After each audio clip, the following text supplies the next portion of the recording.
¿Algún otro tema? Dale tú.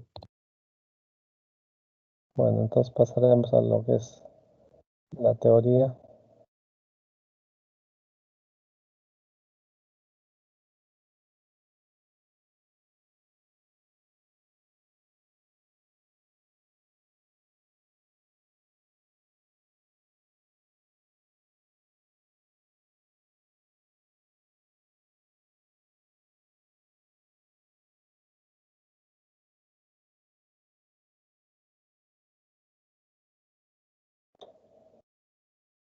Se ve, ¿no?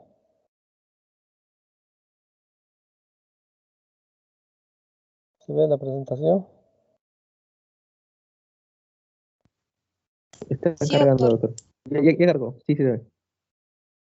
Son trastornos del comportamiento asociado a disfunciones fisiológicas y a factores somáticos. ¿No? Es un capítulo amplio que va a incluir 3 subcapítulos. Los trastornos de conducta alimentaria, los trastornos no orgánicos del sueño y los trastornos de disfunción fisiológica. ¿Ya? Entonces, en lo que es trastorno de la conducta alimentaria, vamos a tener principalmente la anorexia nerviosa atípica, la bulimia nerviosa atípica, la hiperfagia en otras alteraciones psicológicas, vómitos en alteraciones psicológicas, otros trastornos de la conducta alimentaria, trastorno de la conducta alimentaria sin especificación. Este es un subcapítulo de todo el gran capítulo anterior del trastornos del comportamiento asociado a disfunciones fisiológicas y factores somáticos. Entonces, este es un gran subcapítulo de trastorno de la conducta alimentaria. Luego tenemos otro grupo que son los trastornos orgánicos del sueño. O sea que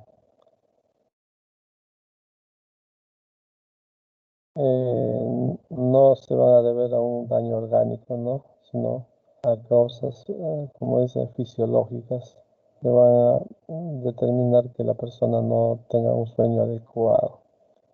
Entre ellas tenemos el insomnio no orgánico, la hipersomnia no orgánica, trastorno no orgánico del ciclo sueño-vigilia, el sonambulismo, los terrores nocturnos, las pesadillas, otros trastornos no orgánicos del sueño, trastorno no orgánico del sueño de origen sin especificación, ¿no?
Doctor, disculpe, ¿nos puede escuchar? Sí, sí. Ah, ok, ok. Es que no se escuchaba nada, disculpe, doctor.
Entonces tenemos los trastornos no orgánicos del sueño. Entre ellos tenemos el insomnio no orgánico,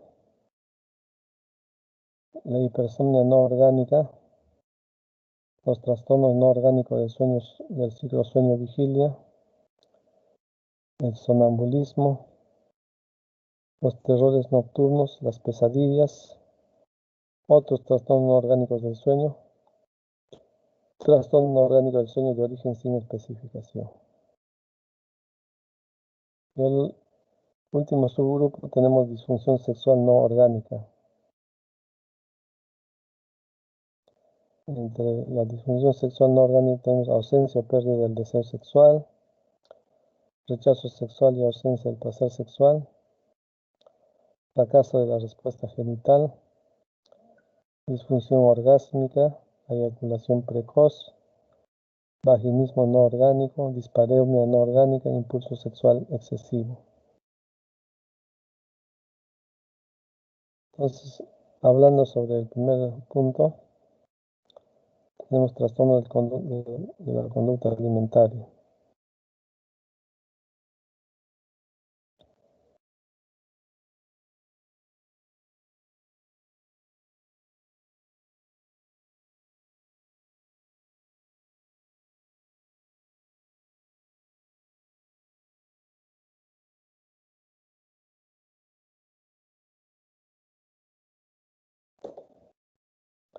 Entonces, en el grupo de trastorno de la conducta alimentaria, hemos dicho que tenemos la anorexia nerviosa, ¿no? Esta patología afecta mayoritariamente a mujeres prepúberes o adolescentes, en menor medida a niños, adultas y varones jóvenes. O sea, es un trastorno mayoritariamente de las mujeres prepúberes o adolescentes. Hay un deseo irrefrenable de la delgadez. Hay un rechazo a mantener el peso mínimo corporal normal. Un miedo intenso a ganar de peso. Distorsión del esquema corporal. Hay una restricción alimentaria con conductas evitativas, ¿no? De comer, de hacer ejercicio físico, de conductas purgativas como vómitos, laxantes, diuréticos. Según la DSM-4 existen dos subtipos, el restrictivo y el compulsivo purgativo. Ahí vemos una paciente con anorexia nerviosa, ¿no? Que se le ve sumamente adelgazada.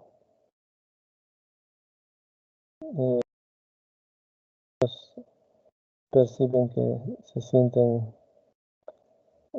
aumentada de peso, se sienten gordos, cosa que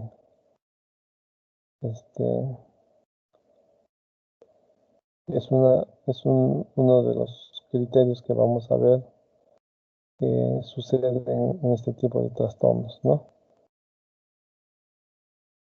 La prevalencia en países desarrollados es de 0.2 a 0.8% de la población en general. En mujeres entre 14 y 25 años aumentan de 0.5 a 1%.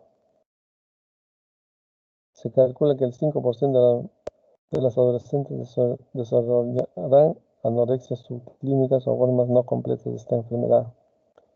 En grupos de riesgo lo constituyen pues personas que van a mostrar su cuerpo, ¿no? Por ejemplo, el caso de bailarinas, deportistas, modelos. La prevalencia es 4 veces mayor que en la población en general. O sea, en este grupo de personas que utilizan su cuerpo como medio de trabajo, ¿no? Van a estar expuestos 4 veces más que la población en general para eh, tener la anorexia nerviosa. Según la 6.10, uno de los criterios es la pérdida significativa del peso. Es el índice de masa corporal menos de 17.5, que es el mínimo.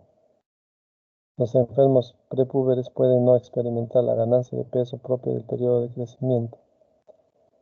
La pérdida de peso está originada por el propio enfermo o a través de evitación de consumo de alimentos que engordan y uno de los siguientes síntomas: vómitos autoprovocados, que es poco frecuente en los de anorexia.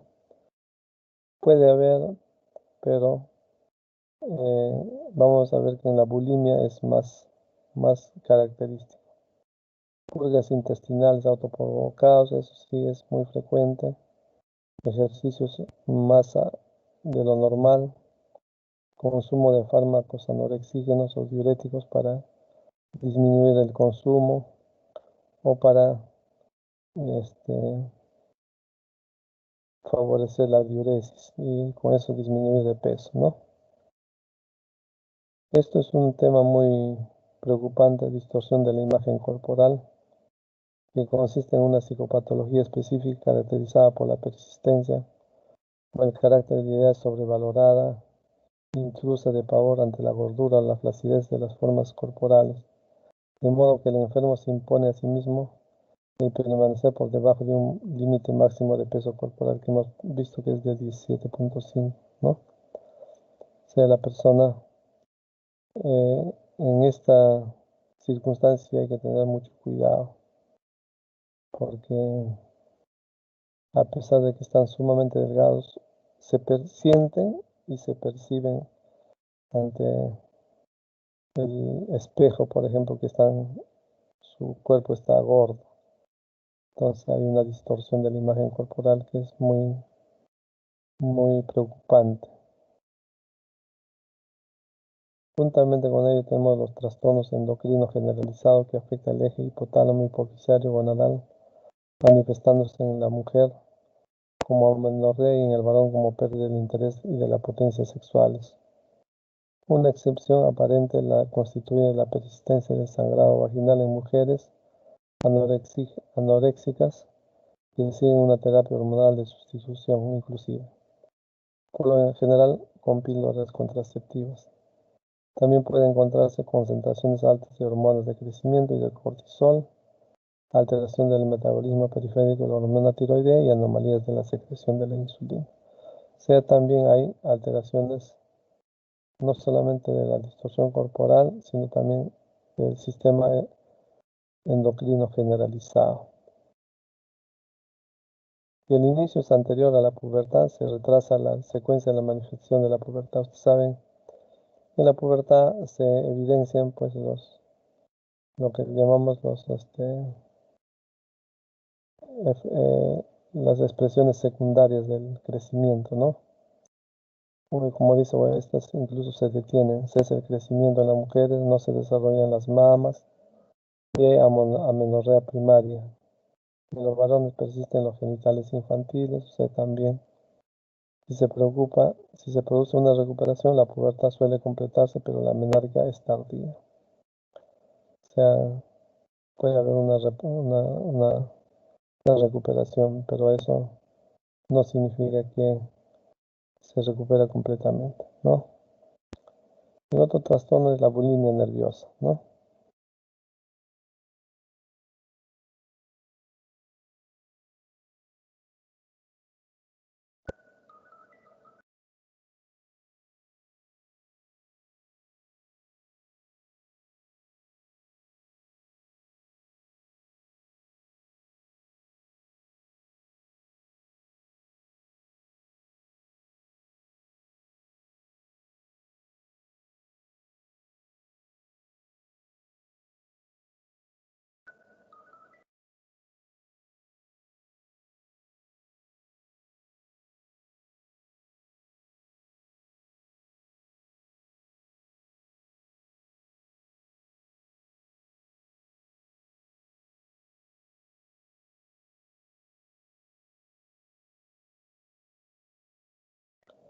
Entonces,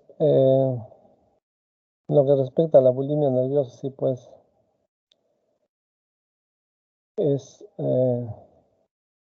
igual que la anorexia nerviosa. Hay pues un temor a engordar también, ¿no? Como dice ahí, existe pérdida de control sobre la conducta alimentaria.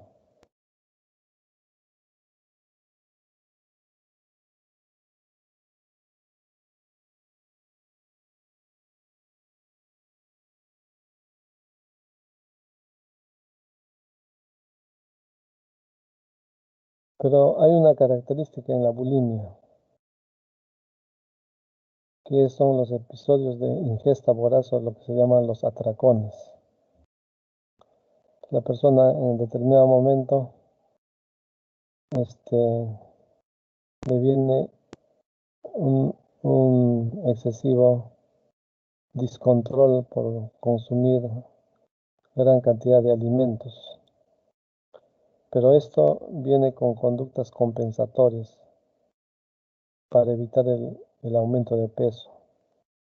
Los pacientes entran en ayuno, en ejercicio físico, vómitos autoinducidos. En la bulimia sí es más frecuente los vómitos autoinducidos que en la anorexia. En la anorexia puede haber, pero en la bulimia es más frecuente. ¿Por qué? Porque precisamente los atracones o la ingesta voraz de los alimentos hace pues que le venga el sentimiento de culpa de haber comido demasiado para engordar, entonces hacen sus vómitos autoinducidos. Hay abuso de laxantes, uso de diuréticos. Hay una importante preocupación por la figura y el peso, igual que la anorexia nerviosa. También podemos diferenciar dos subtipos, el purgativo y el no purgativo. La prevalencia es un poco mayor que la anorexia, del 1 a 3% superior a la anorexia, que era menos del 1%, y las conductas bulímicas pueden llegar hasta el 5%. Generalmente al final de la adolescencia o principios de la edad adulta, ¿no? En cambio, la anorexia es en la adolescencia. Acá generalmente es ya al finalizar la adolescencia o al principio de la edad adulta. Más frecuente en sociedades occidentales urbanas y grupos de riesgo que ya hemos descrito también en la anorexia, ¿no? Tenemos ahí, por ejemplo, una bulímica, ¿no? Una conducta bulímica. La persona comienza a provocarse los vómitos. Muchas veces lo hacen a escondidas. Y cuando ya hay lesión o hay mucha conducta inadecuada en la conducta alimentaria, recién la familia se entera para poder eh, ya llevarla a un tratamiento, o ellos mismos piden ya también que se lleve a un tratamiento. Según la 610, como hemos visto, hay una preocupación continuada por la comida, con deseos irresistibles de comer, de modo que el enfermo termina por sucumbir a ellos, presentándose episodios de polifagia, lo que les he dicho, ¿no? Falta de control de los episodios, durante los cuales se consume grandes cantidades de comida, o sea, los atracones, en corto periodo de tiempo.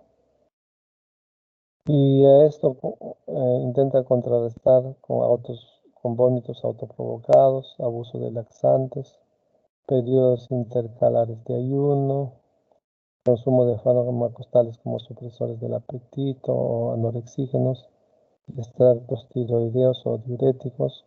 Cuando la bulimia se presenta en un enfermo diabético, este puede abandonar el tratamiento con insulina, es decir, se descontrola en su tratamiento, en su dieta, pues, ¿no?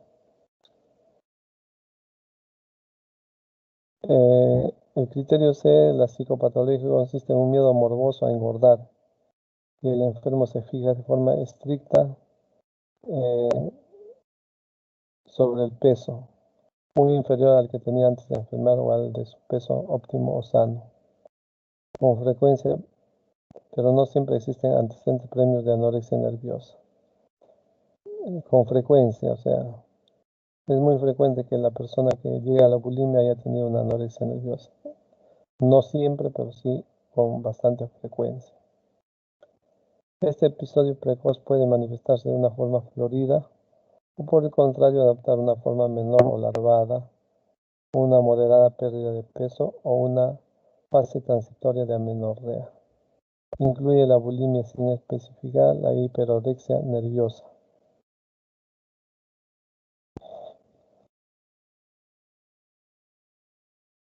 ¿Cuáles son las causas de los trastornos de la conducta alimentaria? Las causas es multifactorial, o sea, se debe a varias causas, ¿no? Tenemos factores predisponentes que predisponen estas conductas inadecuadas alimentarias, factores precipitantes que precipitan, factores de mantenimiento que mantienen el problema de la conducta alimentaria. Hay factores biológicos, psicológicos, familiares, socioculturales, y todos ellos pueden estar interactuando para que se produzca este trastorno de la conducta alimentaria, ¿no? Desde el punto de vista biológico, lo genético, hay una incidencia. Podemos determinar que hay un componente genético porque la incidencia en hermanos es del 6% y en familiares de primer grado, mujeres, es de 8 veces mayor. O sea, hay un gran componente genético. En gemelos monocigóticos la concordancia es del 56% y en dicigotos de 5%. O sea, vemos pues que en gemelos monocigotos, o sea, que son univitelinos, el porcentaje es bien alto. Pero si en dicigotos el porcentaje disminuye, ¿no? Se cree que se transmite el perfeccionismo y la insatisfacción. Modelo de malnutrición, alteraciones del vaciado gástrico. Desde el punto de vista psicológico, modelo cognitivo-conductual de anorexia, tenemos problemas familiares e interpersonales que dan lugar a la insatisfacción, lo cual hace que se tienda a buscar el perfeccionismo y a tener una necesidad de control. Y esto hace que se inicie la dieta y se potencia por los reforzadores negativos y positivos. El modelo cognitivo-conductual de la bulimia.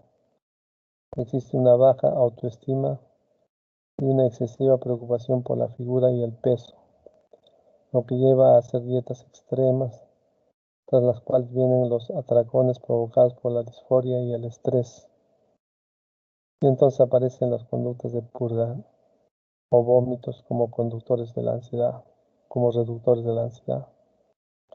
También hay modelos psicodinámicos para poder entender por qué se producen este tipo de bulimia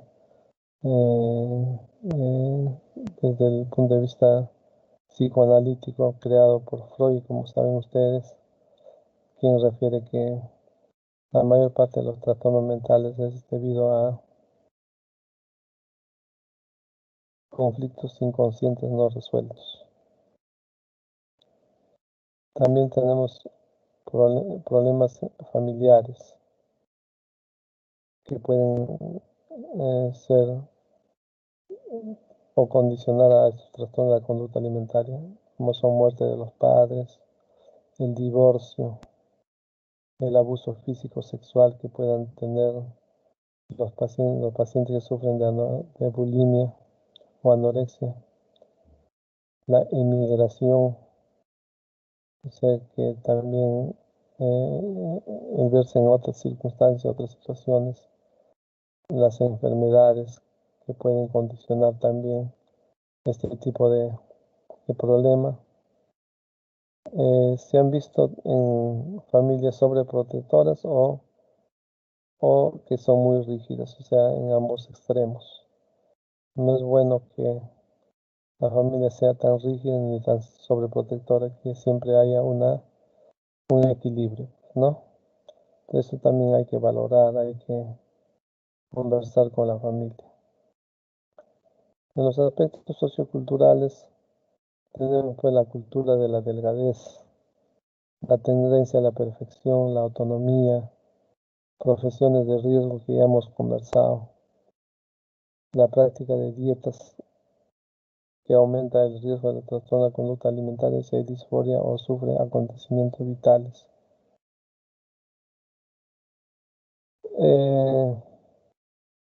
¿Cuál debe ser el tratamiento de los trastornos de la conducta alimentaria? ¿No? En general, tanto de la anorexia nerviosa, de la bulimia, de la hiperorexia, ¿no? Debe ser un afronte multidisciplinario. Debe abarcar los aspectos físicos y psicológicos del paciente. Los objetivos del tratamiento son restablecer el peso saludable, regular la menstruación, la ovulación, el impulso sexual y los niveles hormonales, el crecimiento y el desarrollo físico y sexual en los niños y adolescentes. O sea, al restablecer la alteración de la conducta alimentaria hace pues que también mejore lo que hemos visto, los aspectos tanto en el varón como en la mujer, ¿no? Hay que tratar las complicaciones que pueden traer consigo, sobre todo la desnutrición crónica, ¿no? Hay que incrementar la motivación, suministrar información nutricional, tratar ideas, actitudes y sentimientos disfuncionales relacionados con el trastorno, tratar la comorbilidad asociada, o sea, cualquier otro problema asociado a este trastorno. Proporcionar apoyo familiar, asesoramiento y terapia familiar apropiadas y sobre todo hay que prevenir las recaídas.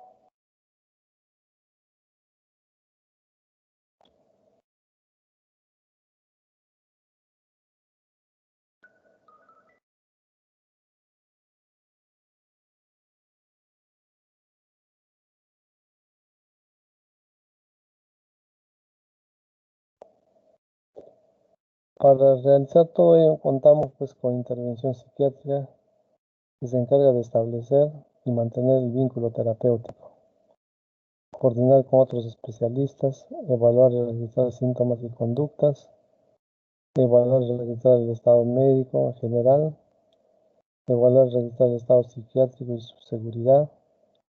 La evaluación y el asesoramiento familiar es muy importante. Se puede suministrar tratamiento farmacológico como antidepresivos, benzodiazepinas, neurolépticos y anticomiciales, pero en psiquiatría más lo empleamos como estabilizadores del ánimo. Una rehabilitación nutricional, psicoterapia, ya sea individual, grupal, de pareja y familia. El tratamiento en principio es de forma ambulatoria, pero si de esta manera no conseguimos unos resultados efectivos, disponemos de ya sea de hospital de día o ingreso hospitalario completo. Hay pocos centros de hospital de día, ¿no? Y ahora con las circunstancias que vivimos no están funcionando hospital de día en el hospital Rebagliati. Funcionaba un hospital de día y debería de nuevamente volver a funcionar. Hospital de día quiere decir que las personas van a su terapia a una determinada hora, pongamos 8 de la mañana y a la 1 de la tarde, se retiran después de sus terapias, no ocupan cama. Pero hay otros que ya tienen la necesidad de tener un ingreso hospitalario completo, porque su situación está agravada. ¿Cuáles son los objetivos de ingreso al hospital? Tratar las complicaciones médicas, Es importante la renutrición, el tratamiento psicológico como aprendizaje de conductas alimentarias adecuadas, el ejercicio apropiado y moderado, la motivación al tratamiento, el inicio de la resolución de distorsiones cognitivas mayores, la mejoría de la interacción familiar y social, el tratamiento de comorbilidades, la prevención de recaídas, que es importante, porque las personas a veces, como en el problema de las adicciones, mejoran su alteración y hay que evitar de que recaiga. Por eso hay que continuar con la psicoterapia individual, grupal y también familiar. Y si es posible, con la terapia también farmacológica, cuando el caso así lo amerita. Entonces hasta ahí tendríamos los trastornos de la conducta alimentaria. Ahora vamos a pasar a trastornos no orgánicos del sueño. Se divide en 3 categorías, que son las disomnias, las parasomnias y los trastornos del sueño asociados a procesos médicos o psiquiátricos. Principalmente los trastornos orgánicos del sueño. Las disomnias, las parasomnias y los trastornos del sueño asociados a procesos médicos o psiquiátricos. En cuanto a las disomnias, tenemos trastornos intrínsecos del sueño, trastornos extrínsecos del sueño, trastornos del ritmo circadiano del sueño. Entonces son las disomnias. Ahora, ¿en qué circunstancias vamos a encontrar trastornos intrínsecos del sueño, trastornos extrínsecos del sueño y trastornos del ritmo circadiano? Trastornos intrínsecos del sueño, tenemos el insomnio psicofisiológico, el insomnio idiopático, la narcolepsia, la hipersomnia recurrente o idiopática, la hipersomnia postraumática, el síndrome de apnea del sueño, el trastorno de los movimientos periódicos de las piernas y el síndrome de las piernas inquietas. Eso se produce dentro del sueño, ¿no? Los extrínsecos del sueño. Eh,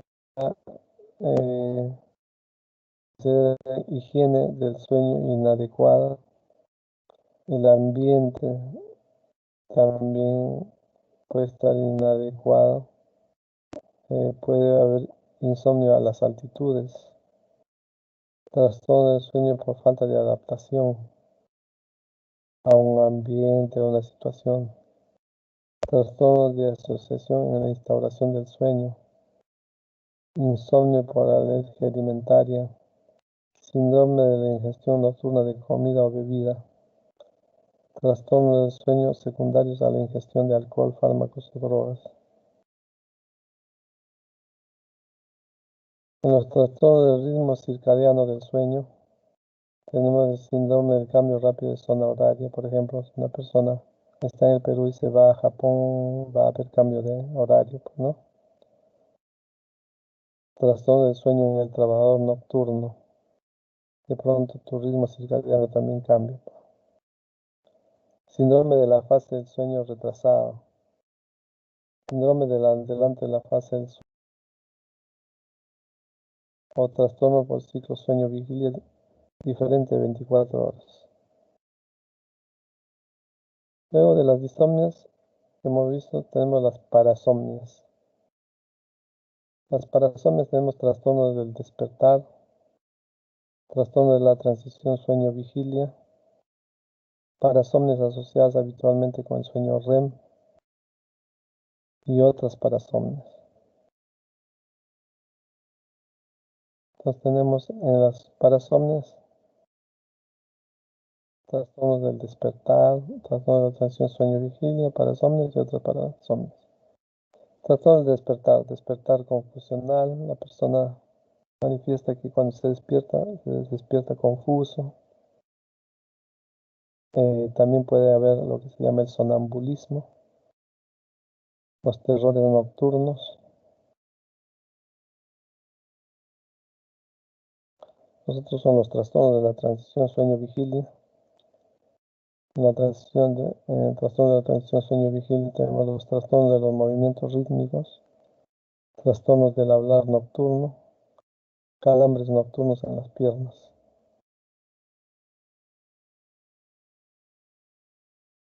El otro grupo de parasomnias tenemos las asociadas con sueño REM.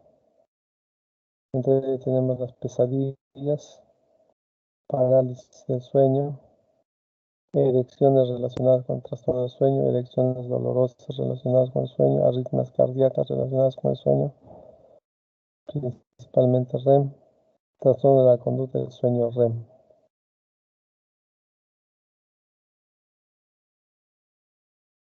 Otros parasomnios tenemos el bruxismo nocturno, que consiste en que la persona comienza a rechinar los dientes, que pueden ser tan severos o fuertes que pueden mover incluso la dentadura, ¿no? Enuresis nocturna, la distonía paroxística nocturna, contracciones de los músculos en forma paroxística y que también producen insomnios, en este caso parasomnios. Y hemos dicho también trastornos de sueño asociados con procesos médicos o psiquiátricos. De ello tenemos asociados con trastornos mentales, asociados con trastornos neurológicos, asociados con procesos médicos, otros procesos médicos. Y también algunos otros trastornos pueden producir problemas del sueño. Principalmente asociados con trastorno mental tenemos la ansiedad y la depresión. Asociados con trastornos neurológicos tenemos trastornos degenerativos cerebrales, la enfermedad de Parkinson, el insomnio familiar, la epilepsia relacionada con el sueño, cefaleas relacionadas con el sueño. Asociados con otros procesos, enfermedades del sueño, tripanosomiasis africana, o sea, la enfermedad del sueño por tripanosomiasis, ¿no? Porque están asociadas a otros problemas médicos. La isquemia cardíaca nocturna, la neumopatía obstructiva crónica, el asma relacionado con el sueño, el reflujo gastroesofágico relacionado con el sueño, enfermedad ulcerosa péptica y el síndrome de fibrositis. Si bien es cierto, el insomnio es concebido como dificultad para iniciar o mantener sueño, puede tener varias clasificaciones. Primero, según la duración, según la gravedad y según el horario. Según la duración puede ser transitorio o agudo, que dura menos de 4 semanas. Insomnio a corto plazo o subagudo, más de 4 semanas, pero menos de 3 a 6 meses. Insomnio a largo plazo o crónico, más de 3 a 6 meses. Insomnio en función de su severidad. Pueden ser ligeros, con el que existe un mínimo deterioro de la calidad de vida, moderado, que se da cada noche en el que empiezan a surgir ciertos signos de deterioro de la calidad de vida, con síntomas de irritabilidad, ansiedad, fatiga, o severos, en el que los síntomas se sufren con mayor intensidad y por tanto la calidad de vida se ve más afectada. Por horarios, al inicio del sueño pueden haber dificultades leves o graves para conciliar el sueño, intermedio o mantener el sueño. En vez de dormir toda la noche continuo, la persona despierta varias veces durante la noche. El terminal o final, o sea, los despertares precoces, conocido como el insomnio matinal. La persona despierta poco o mucho antes de la hora que tenía planeada de hacerlo. Tenemos el insomnio primario, dificultades para conciliar o mantener el sueño durante al menos un mes. primario independiente de cualquier enfermedad física o mental conocida, caracterizada por problemas para conciliar el sueño y repetidos despertares.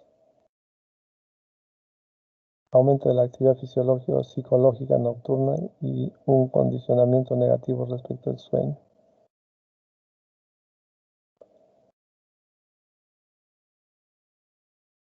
El insomnio psicofisiológico se presenta como una queja primaria en torno a la dificultad para irse a dormir. Un paciente puede referir que esta situación se ha mantenido durante años y niega que esté asociada a periodos de estrés en su vida. O sea, no hay un problema pues, de ansiedad o de depresión, ¿no? Los objetos asociados con el sueño como la cama o el dormitorio se convierten en estímulos que evocan el insomnio. Por ello a veces es necesario, se le denomina también insomnio condicionado por una circunstancia, en este caso, por ejemplo, el dormitorio, ¿no? Suele darse en combinación con otras causas de insomnio, como los episodios de estrés y trastornos de ansiedad, síndrome de retraso de la fase del sueño, consumo y abstinencia de fármacos o hipnóticos. La hipersomnia primaria. Hay un exceso de somnolencia que dura al menos un mes. No presenta problemas en relación a la calidad del sueño y somnolencia diurna. No dificultades con el estado de ánimo, motivación y rendimiento durante la vigilia. El sueño excesivo puede ser un patrón de toda la vida y tener incidencia familiar. O sea, ahí puede haber una situación hereditaria, ¿no? Recurrentes y persisten periodos de somnolencia excesiva de al menos 3 días y se producen varias veces al año durante un mínimo de 2 años. Puede esbozarse algún tipo de terapia, ¿no? Fármacos estimulantes. Hay que administrarlo con bastante cuidado, por ejemplo, las anfetaminas, ¿no? Tienen que ser controladas porque pueden producir también dependencia y abstinencia. Puede darse fármacos antidepresivos no sedantes. La narcolepsia es otra enfermedad caracterizada por una excesiva somnolencia, acompañada de síntomas adicionales que representan la intrusión de algunos aspectos del sueño REM en el estado de vigilia. Que la persona te despierta y le vienen ataques de sueño que duran entre 10 a 20 minutos. Pueden producirse en momentos inapropiados, por ejemplo, al comer, al hablar, al conducir y durante la actividad sexual. Se calcula del 0.02% al 0.16% de prevalencia en adultos. Es relativamente poco frecuente, ¿no? Cierto grado de incidencia familiar, alteración de los mecanismos del sueño. Se presenta en cualquier edad, pero es más frecuente al inicio de la adolescencia o principios de la edad adulta, en un promedio de 30 años de edad. Progresa lentamente hasta mantenerse durante toda la vida. Los síntomas más frecuentes son lo que hemos dicho, los ataques de sueño.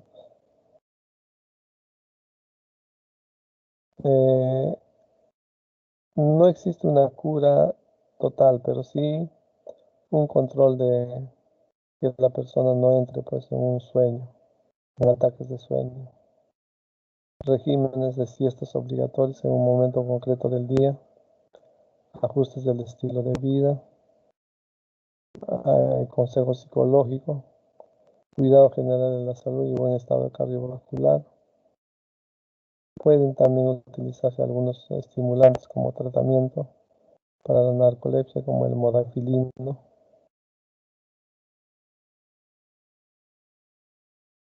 Luego tenemos trastorno del ritmo circadiano, enfermedades que implican una mala alineación entre los periodos de sueño deseado y los reales.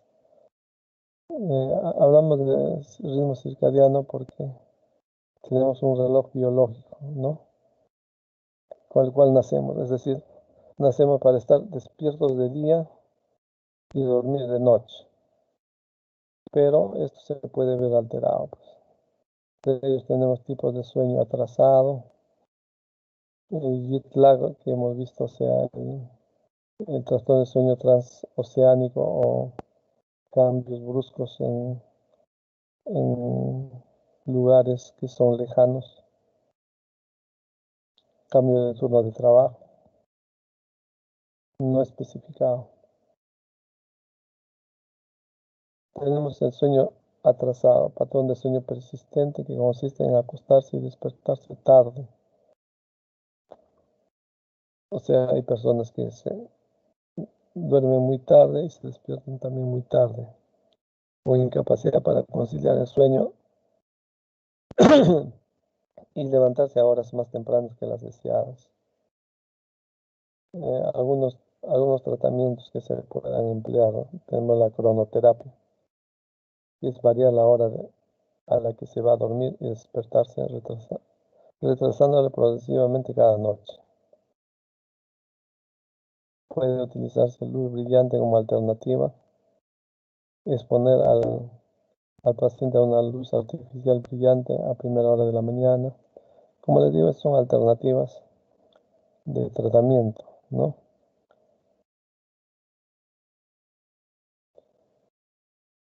Luego tenemos las parasomnias. Es un fenómeno infrecuente o indeseable que aparece de repente durante el sueño o que se produce en el umbral entre el despertar y el sueño.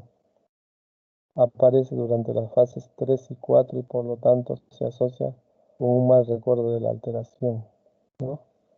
Las fases 4, 3 y 4 del sueño no REM.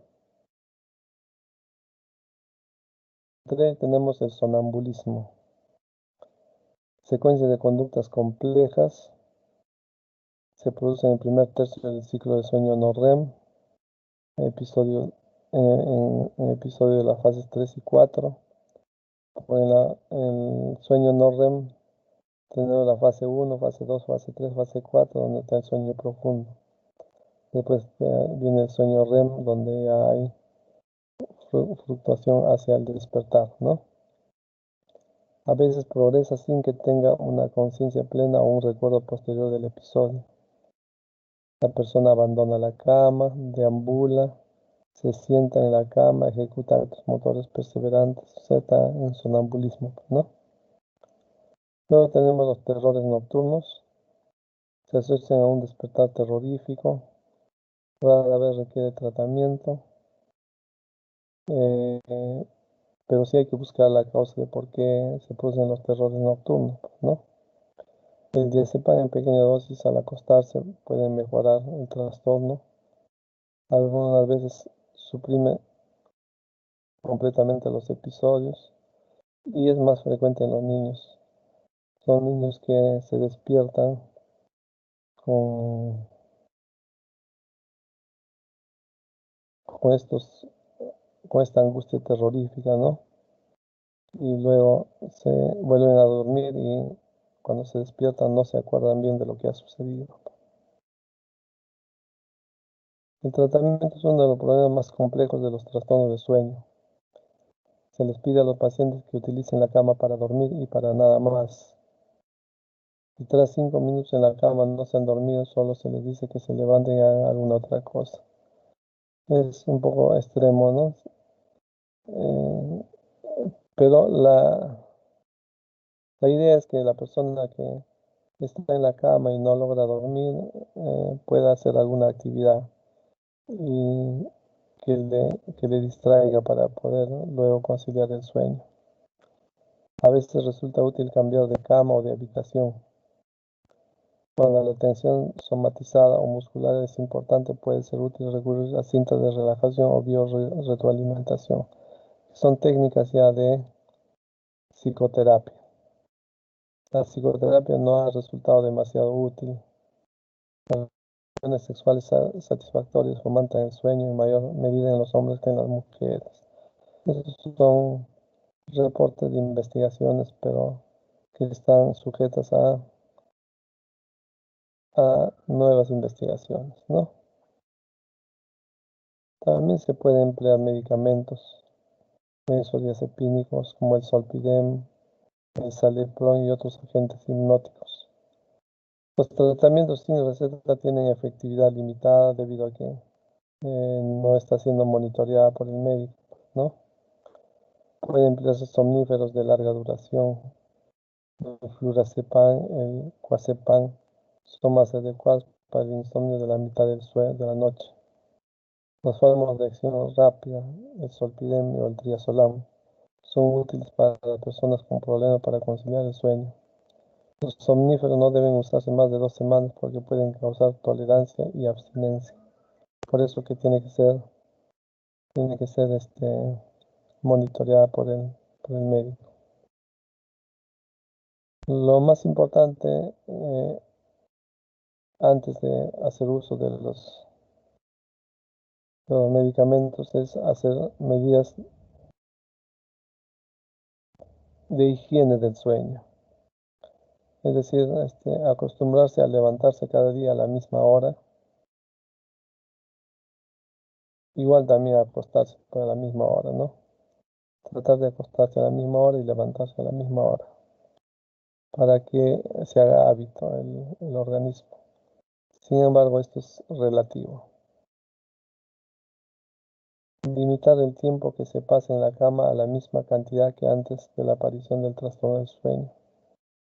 Interrumpir el consumo de sustancias con actividad sobre el sistema nervioso central, por ejemplo, evitar la cafeína, la nicotina, el alcohol, los estimulantes, en lo posible.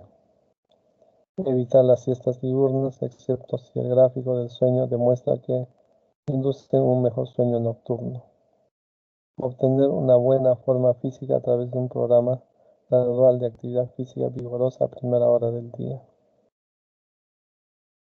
Entonces eso es respecto al sueño. Hemos visto respecto a la conducta alimentaria, luego respecto a los trastornos no orgánicos del sueño y por último, para terminar la clase, vamos a ver la disfunción sexual no orgánica.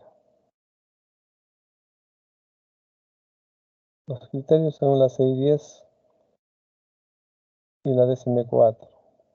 Ambos requieren que la disfunción no sea atribuible por completo a otro trastorno físico-mental. La CI-10 especifica que la disfunción debe provocar un malestar acusado o dificultades interpersonales. La DSM-4 requiere que el médico juzgue 3 aspectos importantes: si la disfunción es adquirida o siempre ha existido, si es de tipo específico o general, si se debe a factores psicológicos o mixtos, ya sea biológicos y psicológicos. Entre los trastornos tenemos los trastornos del deseo sexual. En varones el componente biológico fundamental del deseo son los niveles de testosterona. En la mujer es más difícil de determinar e identificar los niveles de base de andrógenos. Según la CI-10, hay una ausencia o pérdida del deseo sexual en los trastornos del deseo sexual, puesto de manifiesto por la disminución de la búsqueda de estímulos del contexto sexual, pensamientos sexuales y fantasías sexuales. Esa es la primera parte de la relación sexual, viene a ser pues el deseo sexual, ¿no? Lo primero que la persona presente es el deseo sexual, entonces acá el deseo sexual está ausente. Hay que hacer una historia médica y farmacológica completa. Si es posible, hay que medir los niveles de testosterona total y libre, así como la prolactina en varones y mujeres, ver los factores psicológicos y de relajación y de relación. Uso de medicamentos. Hay medicamentos que también pueden producir dificultades en la relación sexual porque tienen efectos adversos, ¿no? Por ejemplo, los antihipertensivos disminuyen el deseo sexual, pero eso eh, es bueno para que se pueda eh, eh, comunicar a la pareja y no haya problemas, pues, ¿no?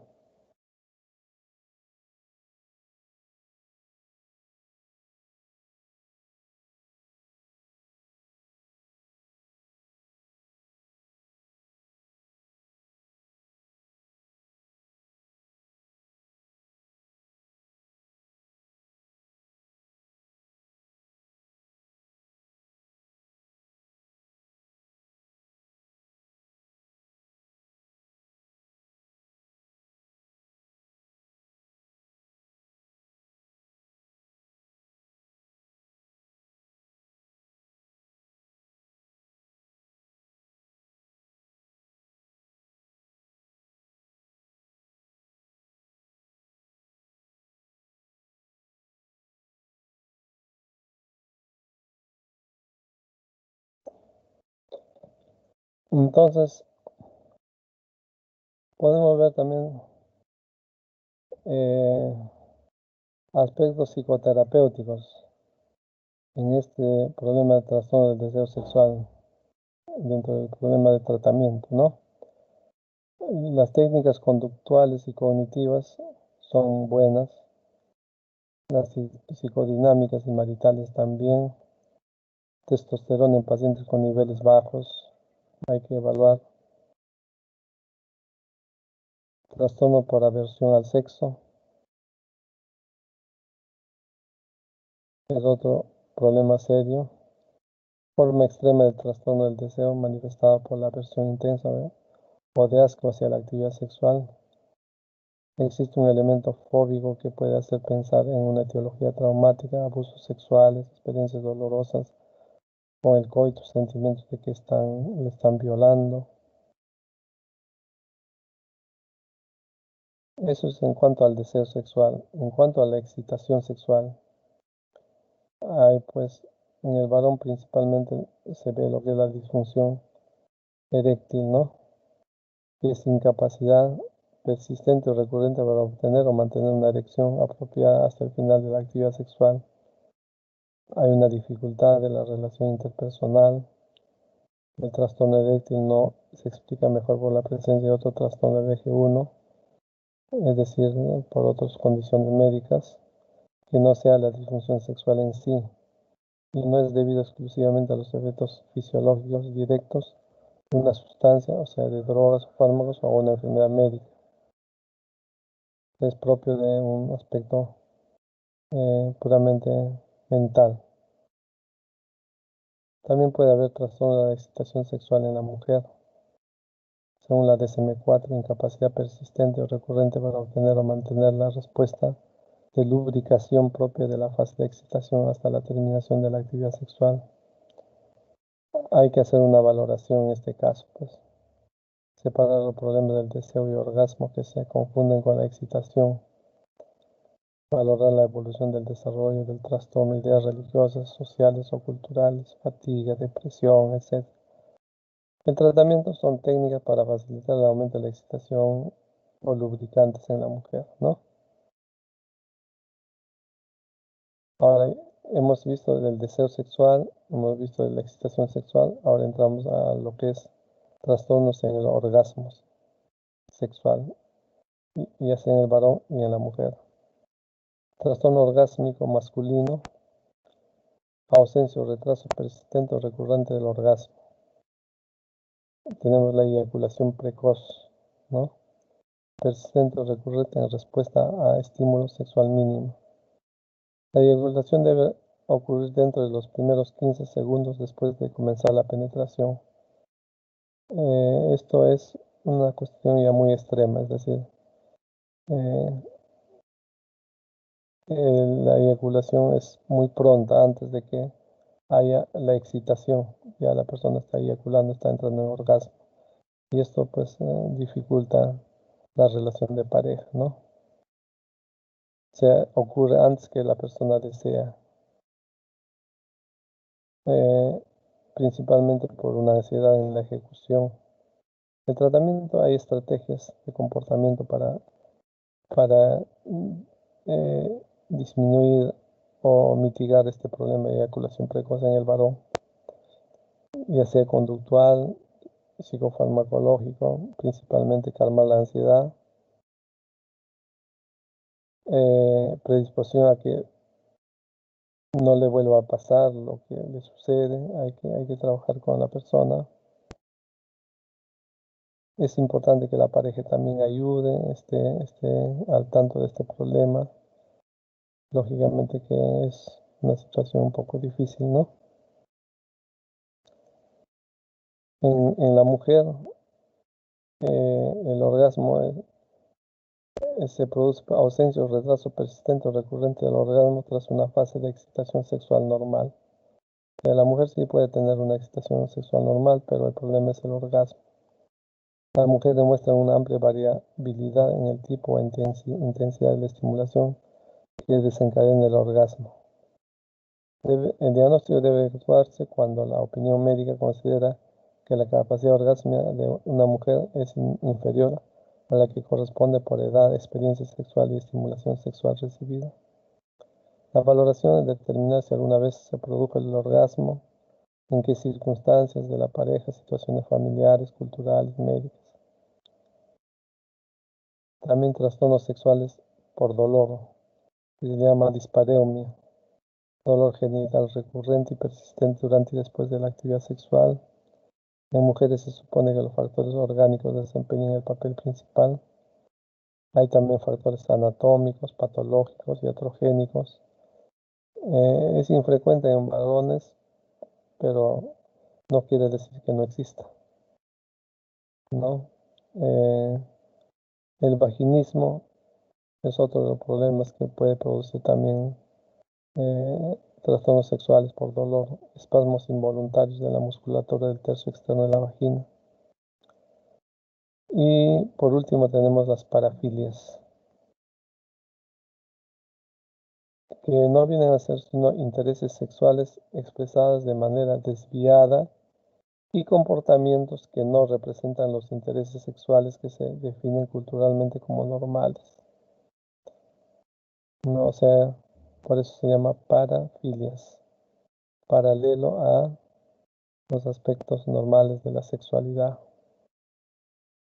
Las parafilias son trastornos predominantemente masculinos de una proporción varón-mujer de 30:1, o sea, hay mayor cantidad de parafilias en los varones que en las mujeres. Esto se debe probablemente a los niveles más elevados de testosterona en varones, que provoca mayor deseo sexual en una edad temprana.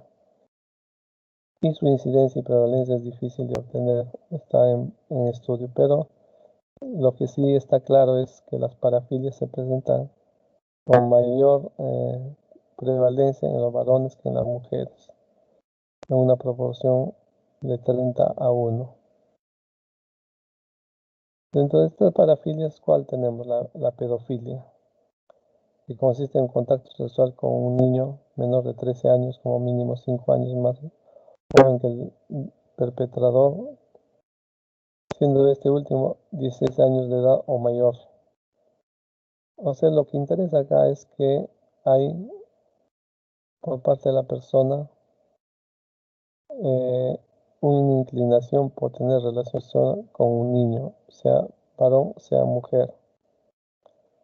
Se inicia al principio a la mitad de la adolescencia y en general persiste en la edad adulta.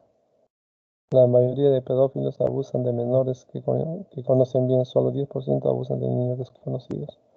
Por eso cuando hay un problema de pedofilia, lo primero que hay que buscar es el pedófilo dentro del grupo de la familia o de los amigos más cercanos, que probablemente son los que hayan, y solo un 10%, que esto de repente puede estar aumentando, habría que hacer investigación, ¿no? Sobre todo ahora con las redes sociales y todo esto que contactan pues a niños, a menores de edad para poder tener con engaños o relaciones sexuales.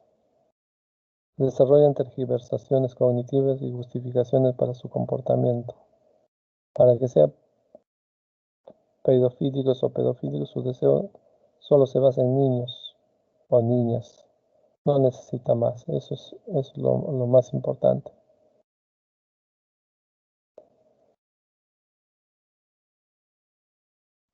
Otra parafilia muy frecuente es el exhibicionismo. Es un impulso compulsivo y recurrente de exponer sus genitales ante una persona extraña, habitualmente un adulto. El enfermo utiliza tergiversaciones cognitivas que redefinen la experiencia según su perspectiva. Otra parafilia muy frecuente es el fetichismo. Hay un interés sexual compulsivo y duradero por objetos no animados que se utilizan para provocar excitación sexual. Puede ser, por ejemplo, en el varón una prenda de la mujer, o en la mujer también la prenda de un varón o la musculatura de un varón, etc., ¿no? Llamado fetiche, que es un objetos no animados, principalmente por ejemplo, prendas íntimas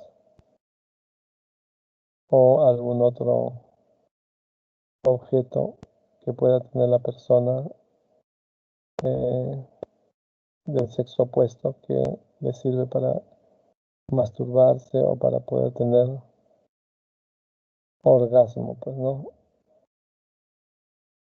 Otro aspecto es el froteurismo, que son tocamientos o afrontamientos con otras personas en contra de su voluntad para satisfacción sexual de quien la ejerce. Masoquismo sexual. Los masoquistas experimentan un interés persistente por actividades que les degradan, humillan o causan sufrimiento y participan activamente en actividades sexuales con el fin de lograr este objetivo. Hay otra parafilia que es el parcialismo. Se excita con una parte del cuerpo de la persona. Por ejemplo, puede ser con la cadera de una mujer, o el varón, o la mujer con la musculatura del varón, ¿no? Hay otra parafilia muy poco frecuente que es la apotemnofia. La apotemnofia es la excitación que presenta la persona con un miembro amputado de otra persona, generalmente del sexo opuesto, ¿no? También tenemos el sadismo sexual, conlleva la excitación como consecuencia de infligir repetidamente sufrimiento psicológico o físico a un cónyuge, que consciente o no. O sea, el sádico se va a satisfacer infligiendo sufrimiento psicológico o físico a su pareja o al cónyuge o la persona del sexo opuesto, ¿no? O de la pareja. Luego tenemos también otra parafilia que es el fetichismo transvestista. Tiene muchos puntos en común con el fetichismo en sí que hemos visto, pero acá está relacionado con la homosexualidad egoísta, afeminada y el transexualismo. Habitualmente es un varón heterosexual que se excita transvistiéndose y fantaseando consigo mismo vestido de mujer. La persona se viste de mujer y con eso se excita. Hay parafilias no específicas que son muy frecuentes. Entre ellas tenemos el voyeurismo, dentro de las parafilias las más comunes. Los que le aparecen buscan situaciones donde puedan observar a otras personas desvistiéndose, manteniendo relaciones sexuales o practicando algún tipo de interacción sexual íntima. Las parafilias no especificadas, llamadas telefónicas obscenas, que se llama escatología telefónica. O sea, personas que se excitan llamando por teléfono y diciendo pues o comunicando que quieren tener relaciones o algunas circunstancias relacionadas al aspecto sexual. Entonces a eso se llama escatología telefónica. La necrofilia, que es ya una situación de una parafilia mucho más digamos, más compleja, es la excitación con cadáveres, el parcialismo hemos visto que es con miembro amputado, masturbación en público, la coprofilia, que también es excitación con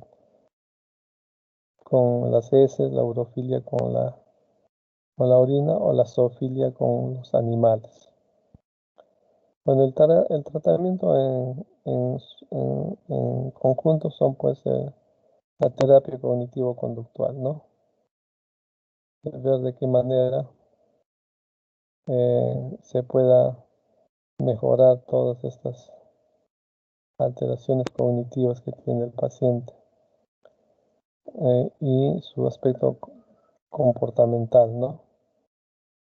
Se puede utilizar antiandrógenos como el acetato de ciproterona. Los efectos antiandrogénicos y antigonadotróficos y progestacionales.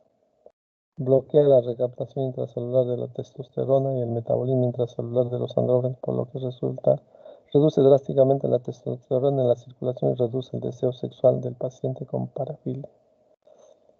Teniendo en consideración que el parafílico, con todas estas tergiversaciones que hemos visto, presenta pues una alta, un alto deseo de tener relaciones sexuales. Entonces, se infiere que está muy aumentado la testosterona, entonces se da antiandrogénicos para poder mejorar o disminuir este impulso, ¿no? Fármacos hormonales, tenemos el acetato de medroxiprogesterona, que es el más empleado, provoca la aceleración de la testosterona reductasa en el hígado, que acelera el metabolismo de la testosterona y reduce los niveles de la hormona, la progesterona, la medroxiprogesterona. También tenemos agonistas de hormonas liberadoras de hormonas, luteinizantes, los inhibidores selectivos de recaptación de serotonina, que también se mencionan como que aparte de tener un efecto de mejorar la depresión, también reducen el deseo sexual.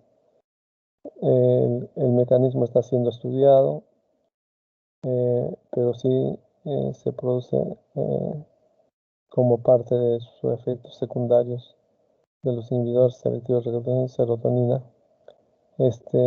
disminución de la impulso, el deseo sexual exagerado que hay en los parafílicos, ¿no? Entonces sería los tres aspectos de las disfunciones de los trastornos de disfunciones fisiológicas. Hemos visto los trastornos de la conducta alimentaria, los trastornos no orgánicos del sueño y los trastornos de las disfunciones sexuales, ¿no? Entonces, eso sería la información que les he traído para que ustedes tengan en consideración en su qué hacer como médico dentro del campo de la salud mental y la psiquiatría, referente a estos trastornos que se presentan con frecuencia y muchas veces no se le da el debido interés o no se le da la debida importancia, ¿no? Nosotros lo vemos con frecuencia, pero probablemente recién ustedes lo están considerando que sí son parte de los problemas de la sexualidad, ¿no? Del problema de los trastornos mentales, como el problema de la disfunción sexual, los trastornos no orgánicos del sueño y los trastornos de la conducta alimentaria, que se ve y probablemente lo conocemos, pero que no le hemos involucrado dentro de los trastornos mentales o trastornos de la psiquiatría, ¿no? ¿Algún comentario, alguna pregunta o alguna duda?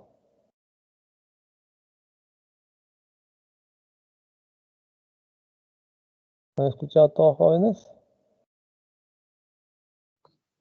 Sí, doctor. Sí, doctor. ¿Escucha? Ya, entonces pues Sí, doctor, sí se escuchó. estaríamos dando por terminado la teoría. Mm, Y felicitar también a Sharon, Kevin, Ingrid y José Luis por la exposición sobre alcoholismo y tabaquismo. Y quedaría para la próxima reunión sobre lo que es tratamientos de trastornos mentales de la psicofarmacología. Dentro de la psicofarmacología les he dicho que aborden sobre ansiolíticos, antidepresivos, antipsicóticos y la psicoterapia. Estaría Cabero, Casani, Serna y Chávez, ¿no? ¿Algún comentario? ¿O todo está claro? Doctor, ¿Sí? no, creo que llegó a hablar algo del trastorno de identidad de género. Eh, Trastorno de la identidad de género. y que, que se tenía que, no debía confundirse con lo que era bueno, yo recuerdo que mencionaban que no debía confundirse con lo que es la disconformidad de género ni con la orientación sexual, ya que en No, esto eran, eso no he hablado. no, para comentar, Ah, ya. no estaban asociados con los trastornos, que no eran trastornos mentales. Y también había mencionado algo con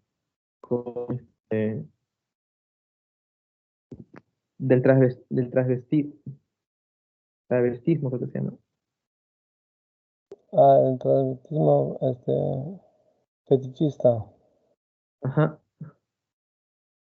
Está englobado Entonces, en este punto que estás viendo, disfunción sexual no orgánica. Por eso les he traído este tipo de presentación para que no se crea discusiones en lo que es género, homosexualidad, transexualidad, etcétera, ¿no?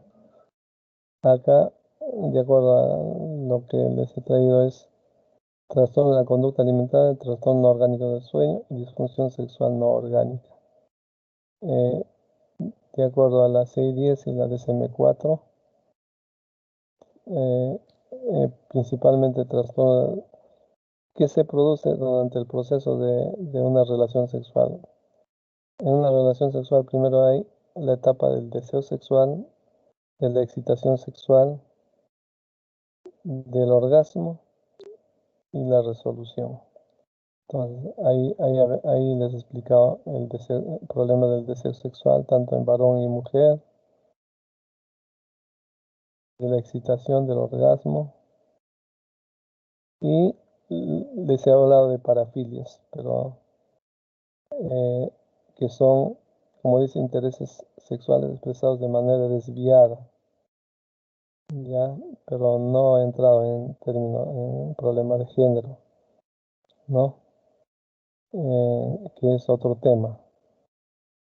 Acá básicamente puntual está las disfunciones sexuales no orgánicas, eh, como les he dicho, el deseo sexual, la excitación sexual, el orgasmo sexual.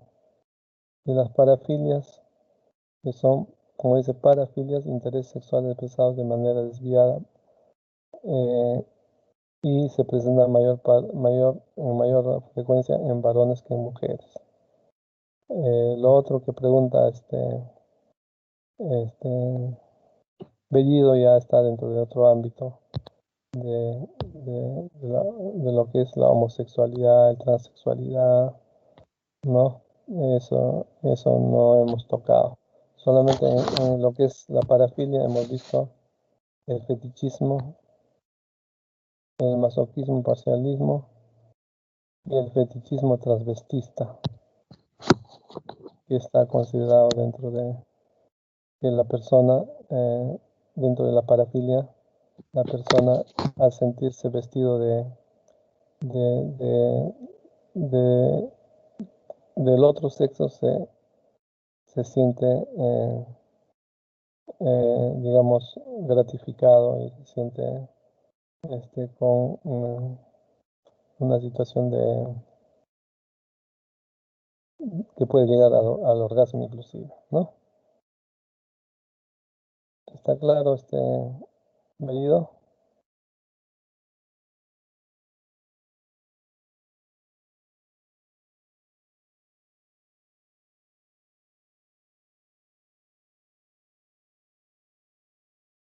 ¿Algún otro comentario, algún otro? O sea, quiero que quede claro, hemos hablado de disfunciones sexuales,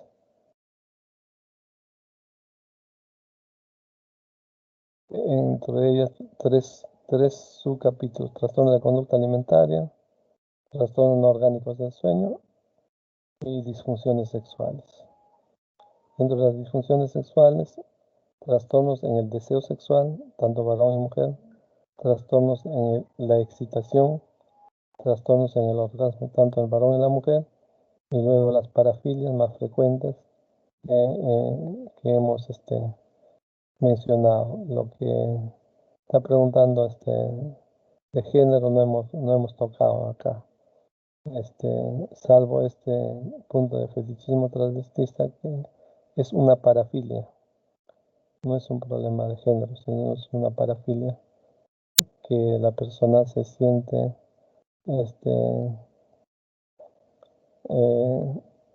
digamos, con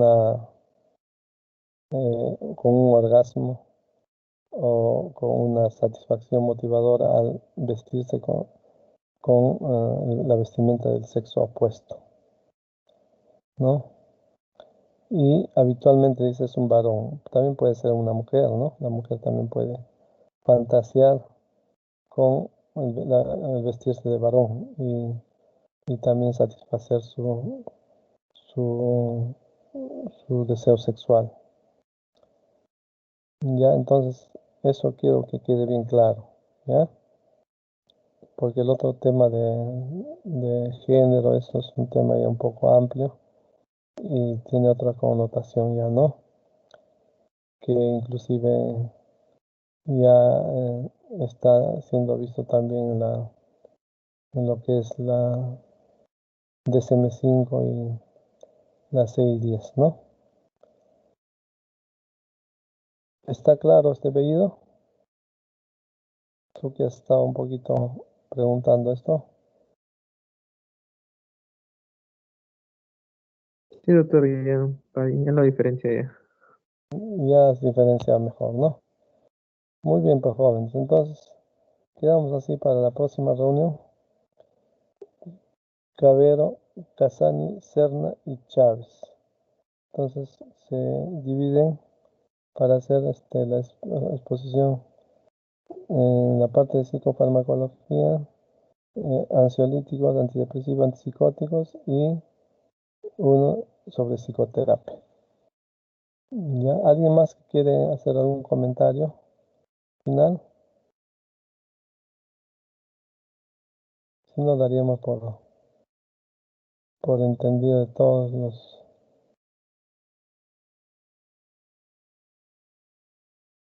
presentes sobre la exposición muy interesante que han hecho los que han participado, ¿no? De Sharon, de José Kevin, de Ingrid y de José Luis Cárdenas.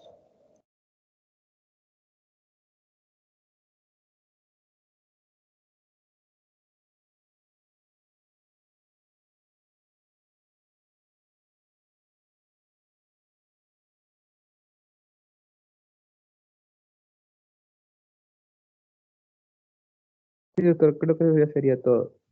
Muy bien. Entonces quedamos así. Ya, ya, doctor. Entonces ha sido una El mañana próximo viernes. provechosa y que la próxima clase ya hablemos expongan sobre psicoterapia, psicofarmacología, donde les he dicho que toquen el tema importante ansiolíticos, antidepresivos y antipsicóticos. Y uno de ustedes sobre psicoterapia. ¿Por qué? Porque es importante ya para poder ver cuál es el tratamiento de los problemas de salud mental, ¿no? Sobre los trastornos psiquiátricos. Entonces, terminamos allí, ¿no? ¿Leído? Cualquier Sí, doctor. duda ya nos comunicamos. Ya. Ya, doctor. Muchas gracias, doctor. Buenos días. Doctor. Buenos días con todos. Gracias, doctor. Claro, doctor, muchas Ya, gracias. Hasta luego, doctor, ok, gracias. ya, ok. Hasta luego, doctor, gracias. Hasta luego. Gracias, doctor. Geraldine, Ingrid, Juan Carlos, José Luis, Julisa, Sharon, Jocelyn, todos, ¿no? Sí, ya está presente los 12. Eh, mm, Ya pueden dejar reflexionar.